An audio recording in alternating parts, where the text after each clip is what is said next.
Bonsoir, 7 minutes avec consacrées aujourd'hui à la protection des femmes en cas de violence. Quels sont leurs droits? Quelles procédures existent en France pour les protéger? Et quels sont les délais?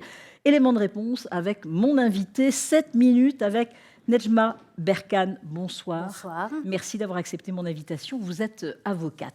Alors, on va parler justement de la protection des femmes en cas de violence. Tout d'abord, la première chose à faire lorsqu'on est une femme victime de violence, on doit agir. Alors, vite, évidemment, et elles doivent en parler en premier à qui? À un médecin, à la police, se tourner vers une association? Alors, c'est trois choses importantes, hein, effectivement, à faire lorsqu'on est victime de violences. Alors, la priorité absolue, c'est d'assurer sa sécurité immédiate en contactant les services d'urgence, mais également, ce que vous indiquez, faire constater les blessures par un médecin.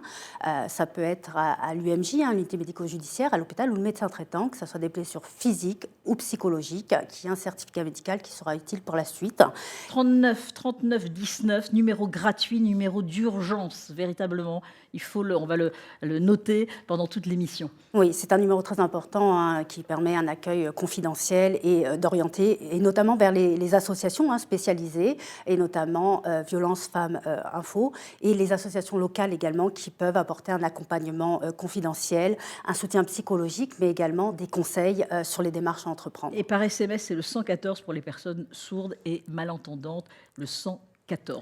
Alors, il y a, quand on parle évidemment de violence, ça peut être dans la rue, une agression, mais ça peut être aussi des violences, hein, conjugales, et on en voit énormément. Il y a des droits, des procédures existent en France, hein, pour protéger les femmes. Oui, il y a un arsenal juridique important, hein. La loi prévoit des dispositifs variés pour avoir rapidement et efficacement des mesures de protection pour les femmes. Et les violences sont des infractions pénales, hein, et lorsqu'elles sont commises au sein du couple, c'est une circonstance aggravante.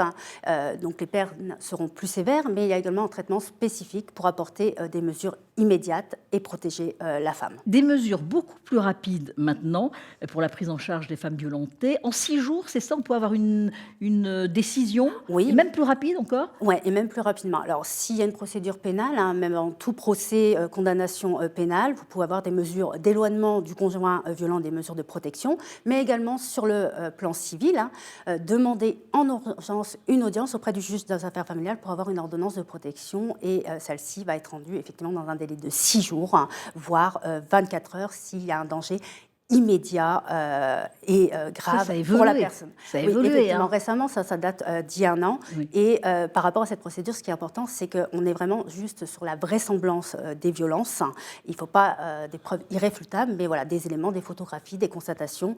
Et dès lors qu'il y a des vraisemblances de violences, on va avoir des mesures de protection qui vont être mises en place pour protéger la personne face au danger. Alors ces mesures justement prises très rapidement permettent à la femme de rester aussi dans son logement et de ne pas partir ailleurs, ce qui se faisait avant. Il y a des femmes qui partaient. Alors, effectivement, le principe est que la personne va demeurer au domicile conjugal qui lui a attribué. Et ça, même si c'est l'autre époux qui en est propriétaire ou si elle a eu un hébergement d'urgence. C'est vraiment le principe. Après, si elle ne veut pas retourner au domicile, ça arrive aussi, elle sera du coup prioritaire pour avoir un hébergement. D'accord, il faut préciser qu'en France, écoutez bien ces chiffres, on comptabilise 107 décès de femmes en 2024 et 31 hommes. Il y a des hommes, moins, mais il y en a aussi qui décèdent. Effectivement, hein, les violences au sein du couple, ça peut également être des violences commises à l'encontre des hommes. Par rapport aux chiffres qui sont communiqués, on ne sait pas effectivement si c'est sous les coups de leur conjoint violent ou en défense aux coups que les femmes auraient pu recevoir. Et du coup... Et c'est une hausse, hein, c'est une hausse de 11% par rapport à 2023. Je rappelle ce numéro d'urgence gratuit 39 19.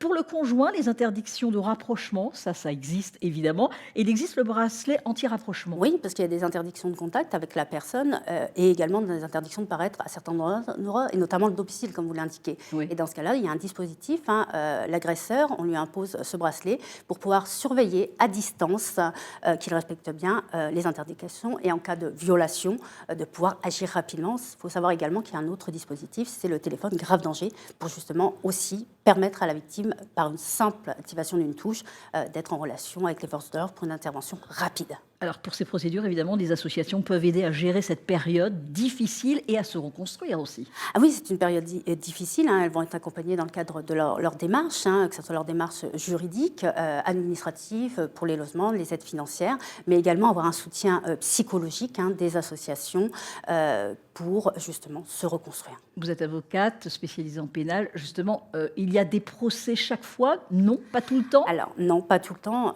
Effectivement, il y a des cas où il n'y a pas de dépôt de plainte par peur de représailles, de stigmatisation ou protéger les enfants. Et dans ce cas-là, si les autorités judiciaires ne sont pas informées, il n'y a pas forcément de procès. Il y a des cas où il y a des alternatives à un procès pénal, des mesures urgente pour qu'il y ait quand même un traitement de la situation. Et dans certains cas, malheureusement, il n'y a pas suffisamment de preuves et il y aura un classement ensuite. Mais comme on l'a vu, il y a d'autres mesures de protection qui peuvent être mises en place, d'où l'intérêt d'avoir un accompagnement par une association, par un avocat dans le cadre de ces démarches juridiques pour que les mesures puissent être mises en place. S'il y a procès, ça dure combien de temps? Alors ça peut aller très vite, surtout en matière de violence conjugale. On essaye de faire des procès rapidement, si on est sur des délits. Ça peut être des comparutions immédiates ou des comparutions à délai différé. Donc on peut rapidement avoir un jugement. Si après on est effectivement sur des crimes, le temps qu'il y ait une instruction, la procédure peut être beaucoup plus longue. On rappelle ce numéro gratuit, ce numéro d'urgence 39 19. Numéro d'appel, et par SMS 114 pour les personnes sourdes et malentendantes. Évidemment que ces numéros sont importants et si vous connaissez une personne, donnez ces numéros. C'est ça, parce que les personnes ne le font pas forcément, voilà. Donc il ne faut pas hésiter. Et ça peut les sauver, et je rappelle ce chiffre. Donc ça, c'était en 2024, 107 décès de femmes en 2024 et 31 hommes, hausse de 11% par rapport à 2023. Merci Nedjma Berkane d'avoir accepté mon invitation. Vous êtes avocate.